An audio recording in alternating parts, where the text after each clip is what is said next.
1942 ಭಾರತ ದೇಶ ಕುದಿಯುತ್ತಿದ್ದ ಕಾಲ.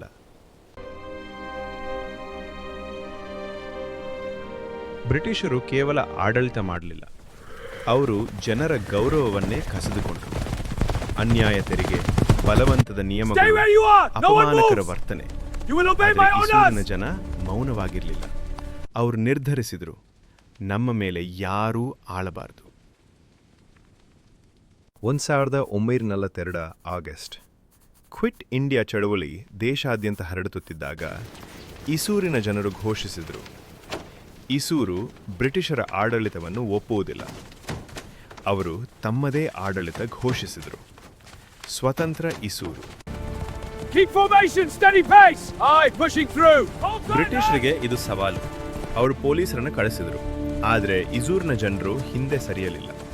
ಗ್ರಾಮದ ಯುವಕರು, ರೈತರು, ಸಾಮಾನ್ಯ ಜನ ಎಲ್ಲರೂ ಒಂದೇ ಮಾತು ಹೇಳಿದರು, ಇದು ನಮ್ಮ ನೆಲ. ಘರ್ಷಣೆ ಉಂಟಾಯಿತು, ಗುಂಡಿನ ಸದ್ದು, ಅವ್ಯವಸ್ಥೆ, ರಕ್ತ. ಆ ದಿನ ಇಸೂರಿನ ಮಣ್ಣು ಕೆಂಪಾಯಿತು. 5 ಧೈರ್ಯಶಾಲಿ ಯುವಕರನ್ನು ಬಂಧಿಸಲಾಯಿತು. ಅವರ ಮೇಲೆ ದೇಶದ್ರೋಹದ ಆರೋಪ. ಆದರೆ ಅವರು ಭಯಪಟ್ಟರು. ತಲೆ ಎತ್ತಿ ಸ್ವಾತಂತ್ರ್ಯದ ಹೆಸರು.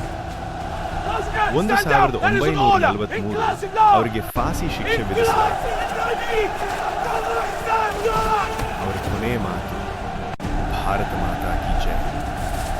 ಇಸೂರು ಮೌನವಾಗಿತ್ತು, ಆದರೆ ಆ ಮೌನದಲ್ಲಿ ಗರ್ಜನೆ ಇತ್ತು.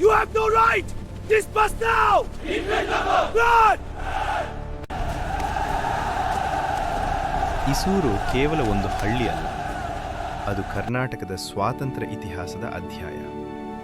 ಇಂದು ನಾವು ಸ್ವತಂತ್ರರು, ಆದರೆ ಆ ಸ್ವಾತಂತ್ರ್ಯದ ಬೆಲೆ ಇಸೂರಿನಂತಹ ಹಳ್ಳಿಗಳ ತ್ಯಾಗ, ಅವರ ರಕ್ತದಿಂದ ಬರೆಯಲ್ಪಟ್ಟ ಕಥೆ.